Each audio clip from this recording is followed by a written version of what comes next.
প্রিয় দর্শক, সাজ্জাদ কাদিরের শুভেচ্ছা নিন।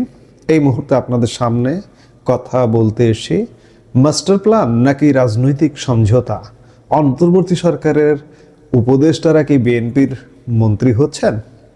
বাংলাদেশের রাজনীতি এখন এক চরম সন্ধিক্ষণে।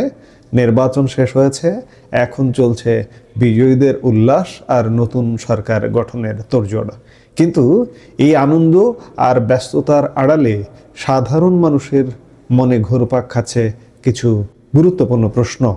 আপনারা কি জানেন, নির্বাচনের আগে থেকেই একটি জোর গুঞ্জন ছিল যে ডক্টর মোহাম্মদ ইউনূস রাষ্ট্রপতি হিসেবে ক্ষমতার কেন্দ্রে থেকে যাবেন? কেন বলা হচ্ছে জুলাই সনদের মাধ্যমে রাষ্ট্রপতির ক্ষমতা বাড়ানো হয়েছে? এবং সবচেয়ে বড় বোমাটি ফাটানো হয়েছে সম্প্রতি।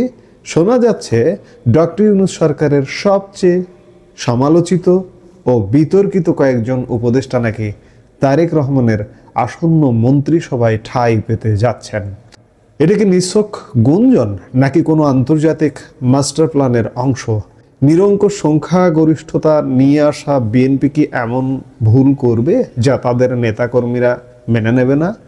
নির্বাচনের আগে থেকে একটি কথা বাতাসে ভাসছিল যে অন্তর্বর্তীকালীন সরকারের প্রধান উপদেষ্টা ডক্টর মোহাম্মদ ইউনূসকে একটি সম্মানজনক এবং শক্তিশালী অবস্থানে রেখে দেওয়া হবে।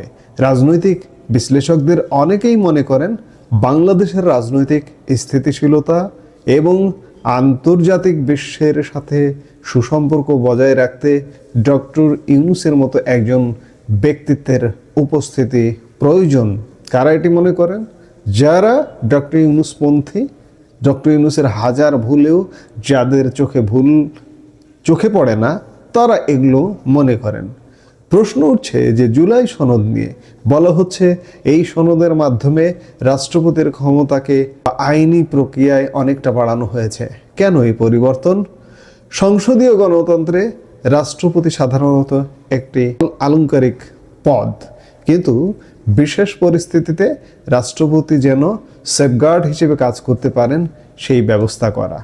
ডক্টর ইউনূস যদি রাষ্ট্রপতি হন তবে তিনি আন্তর্জাতিক মহলের কাছে একটি গ্যারান্টার হিসেবে কাজ করবেন। তবে মনে রাখতে হবে, একটি দুর্বল সরকারের প্রধান হিসেবে ডক্টর ইউনূসের সমালোচনাও কম নয়। অনেকে মনে করেন তার শাসনামল ছিল প্রশাসনিকভাবে নড়বড়ে। যদি এমন একজন ব্যক্তিকে ক্ষমতার কেন্দ্রে রাখা হয় তবে সেটি কি নতুন সরকারের স্বাধীনতার হস্তক্ষেপ হবে না? সবচেয়ে চাঞ্চল্যকর খবর হলো ডক্টর ইউনূসের উপদেষ্টা পরিষদের বিতর্কিত কয়েকজনকে নিয়ে গুঞ্জন। ডক্টর খলিলুর রহমান, ডক্টর আসিফ নজরুল এবং মোস্তফা সরোয়ার ফারুকীর মতো ব্যক্তিদের নাম শোনা যাচ্ছে তারেক রহমানের সম্ভাব্য মন্ত্রী তালিকায়। এখানে কয়েকটি প্রশ্ন আমাদের সামনে এসে দাঁড়ায়। প্রথমেই আমরা আসিফ নজরুলের প্রসঙ্গে আসি।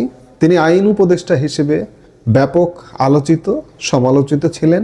ক্ষমতাকালে নানা বিতর্কিত কর্মকাণ্ডের মাধ্যমে বিএনপির নেতাকর্মী এবং অন্যান্যদের মাঝেও তিনি আসলে খুব একটা পছন্দের মানুষ নন। তার কর্মকাণ্ড যদি দেখেন, তিনি আইন অঙ্গন খানিকটা জামাতকে লিজ দিয়েছিলেন। আন্তর্জাতিক অপরাধ ট্রাইব্যুনালটা দেখেন, এর প্রত্যেকটি সদস্য জামাতের। এবং আরও যদি আপনারা গভীরে যান তাহলে দেখবেন যে আইন অঙ্গনের রন্ধ্রে রন্ধ্রে জামাতিদের বসিয়ে দেওয়া হয়েছে। আসিফ নজরুলের প্রত্যক্ষ নির্দেশনায় বলেন, সহযোগিতায় বলেন, পৃষ্ঠপোষকতায় বলেন।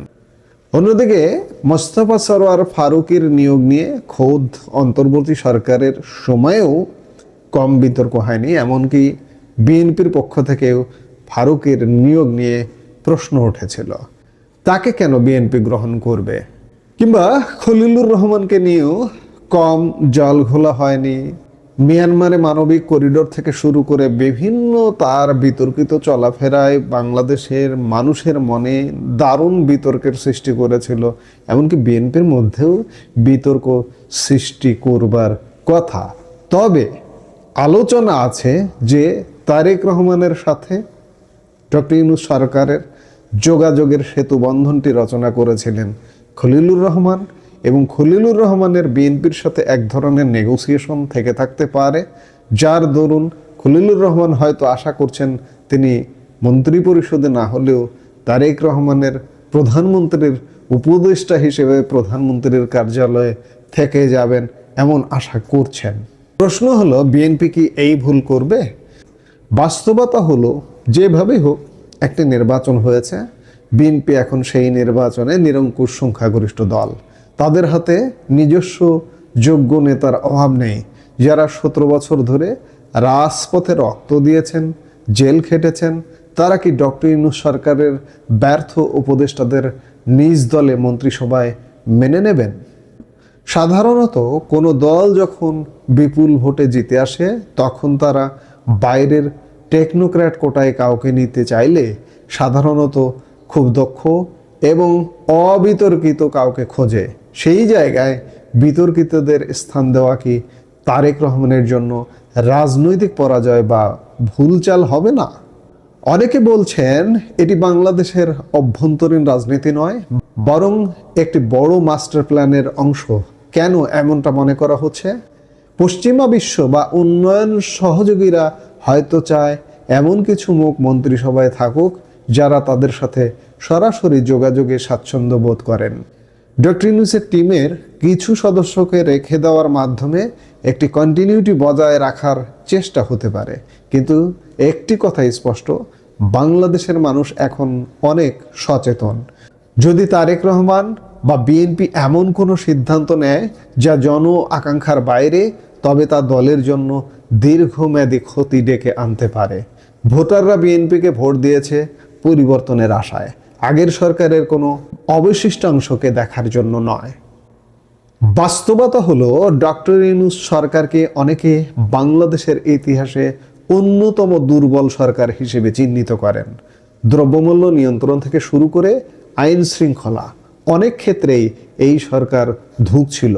এখন প্রশ্ন হলো, সেই সরকারের অংশীদারদের যদি বিএনপি তাদের মন্ত্রিসভায় জায়গা দেয়, তবে তা কি বিএনপির নিজস্ব ইমেজ নষ্ট করবে না? তৃণমূলের নেতাকর্মীরা যারা বছরের পর বছর জুলুম সহ্য করেছেন, তারা কি এই প্যারাশুট নেতাদের মেনে নেবেন? যদি তারেক রহমান এই পথে হাঁটেন, তবে সেটি হবে হয়তো রাজনৈতিক জীবনের প্রথম বড় ঝুঁকি। এটি কি তার পরাজয়ের রাস্তা খুলবে, নাকি তিনি কোনো বিশেষ কৌশলের কারণে এই ঝুঁকি নিতে যাচ্ছেন? সংসদ সদস্যদের শপথ গ্রহণ আর মন্ত্রিসভার গেজেট হওয়ার আগ পর্যন্ত এই রহস্য থেকেই যাচ্ছে। বন্ধুরা, রাজনীতিতে শেষ কথা বলে কিছু নেই। গুঞ্জন সবসময় সত্যি হয় না, আবার অনেক সময় ধোঁয়ার আড়ালেই আগুন থাকে। ডক্টর ইউনূসের রাষ্ট্রপতি হওয়া বা বিতর্কিত উপদেষ্টাদের বিএনপির মন্ত্রিসভায় অন্তর্ভুক্ত হওয়া যদি সত্যিই ঘটে, তবে বাংলাদেশের রাজনীতিতে এক নতুন মেরুকরণ আমরা দেখব। বিএনপি একটি শক্তিশালী রাজনৈতিক দল। তারা কি তাদের কর্মীদের আবেগ আর জনগণের প্রত্যাশাকে বিসর্জন দিয়ে কোনো মাস্টার প্ল্যান বাস্তবায়ন করবে, নাকি তারেক রহমান তার নিজস্ব শক্তিতে একটি স্বচ্ছ মন্ত্রিসভা উপহার দেবেন? আপনার কি মনে হয়, ডক্টর ইউনূসের উপদেষ্টাদের কি বিএনপির মন্ত্রিসভায় থাকা উচিত, নাকি বিএনপি শুধু তাদের নিজস্ব পরীক্ষিত নেতাদের দিয়েই সরকার গঠন করবে? কমেন্ট বক্সে আপনার মূল্যবান মতামত জানান। এই মুহূর্তে এ পর্যন্ত। সবাই ভালো থাকুন, সুস্থ থাকুন। আমাদের ভিডিওগুলো